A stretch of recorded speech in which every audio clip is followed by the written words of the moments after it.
Welcome back to what no one tells you about being chronically ill, because let's be real, it's a lot. Last week we talked about money and financial issues with being chronically ill and having to deal with that. And I had some lovely messages over on TikTok and Instagram of people actually resonating with that and actually thanking me for talking about that, because obviously it definitely is something that isn't talked about enough. So yeah, if you're one of those people, thank you, and definitely just keep letting me know what you think. I think it's a big part of the conversation.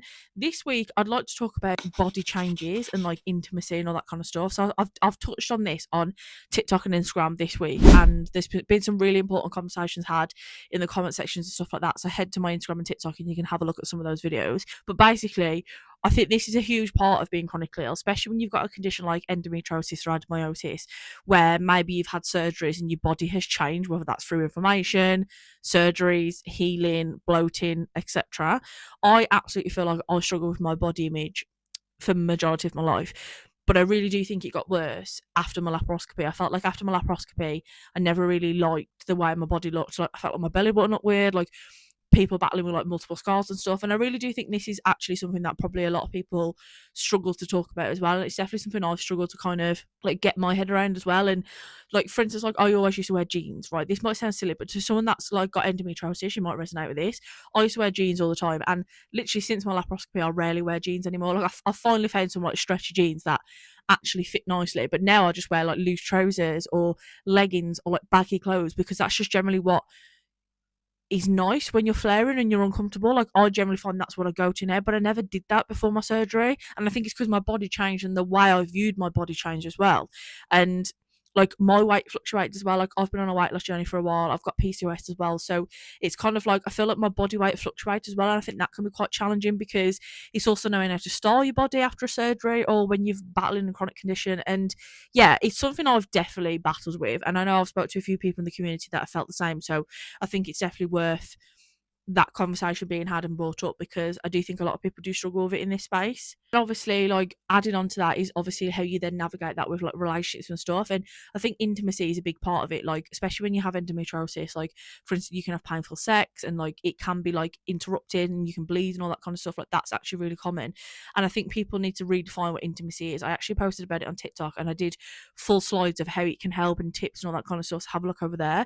But it's almost like redefining it and taking the pressure off, because again, I think that can be something taboo that people think talking to their partner about it's embarrassing, or especially when you're trying to date when you've got endometriosis or trying to approach that intimacy side with someone. That can be really difficult as well. And I think, you know, that's challenging. And I do think it all boils down to communication. I think being confident and setting boundaries within yourself and self-respect and all that kind of stuff, I do think that really shapes that and helps you be able to have those conversations. Like for instance, with me and my partner, I'm lucky we've been together for a while, but we feel very comfortable now being able to have those conversations with each other. But when I first got diagnosed with endometriosis, I didn't really feel comfortable and I didn't really know what to say, because I didn't really know what was going on. I just knew that sometimes it's painful, sometimes it's not. And I found just being able to communicate through that and talk through that and work through that together definitely helped. But I'm also aware that I've also been with somebody that I've known a very long time. So if I wasn't and I was approaching the dating scene all over again, like that's a whole new level of daunting for me. And I would feel daunted about that. But I think there's ways that we can manage that and help ourselves. And that's why I think have a look at my post over on TikTok, because there's loads of different ways in there that I suggest like people can help themselves and stuff. But yeah, I think that's also something that is flipped, because no one really talks about that. No one talks about how to navigate intimacy in a relationship when you've been diagnosed with a chronic painful condition that can be like, for instance, you can get pain as a result of that. Do you know what I mean? So it's like it's almost like being able to change multiple elements of your life, and that's what happens with a chronic illness anyway. So in previous episodes, we've talked about family, friends, jobs, finances, all that kind of stuff, but it also affects other things that people might not be able to see or people might not talk about all the time. And I think that's quite interesting, because it's definitely something I didn't know when I was being diagnosed with endometriosis, or I was learning how to live with a chronic illness. It's definitely something I didn't even thought I was going to have an issue with. This is definitely something I've spoke to like GPs about and stuff, and depending on what GP you see, like I've currently got a women's health GP and she's really lovely, and she actually does go into depths of people always say like we can't help in terms of intimacy or like painful sex and things like that, but she says they actually can, because they can suggest things or they can work with you with other things. Like for instance, like pelvic floor therapy, that can be really beneficial for a lot of women. And it's like, I find it's finding the right people to have those conversations with, and that's why I like to talk about it online. I like people to not feel embarrassed or like it's anything to be ashamed about or to be, because it's not. And I do think people could benefit from more people like me right now having these conversations, so it makes people feel less alone.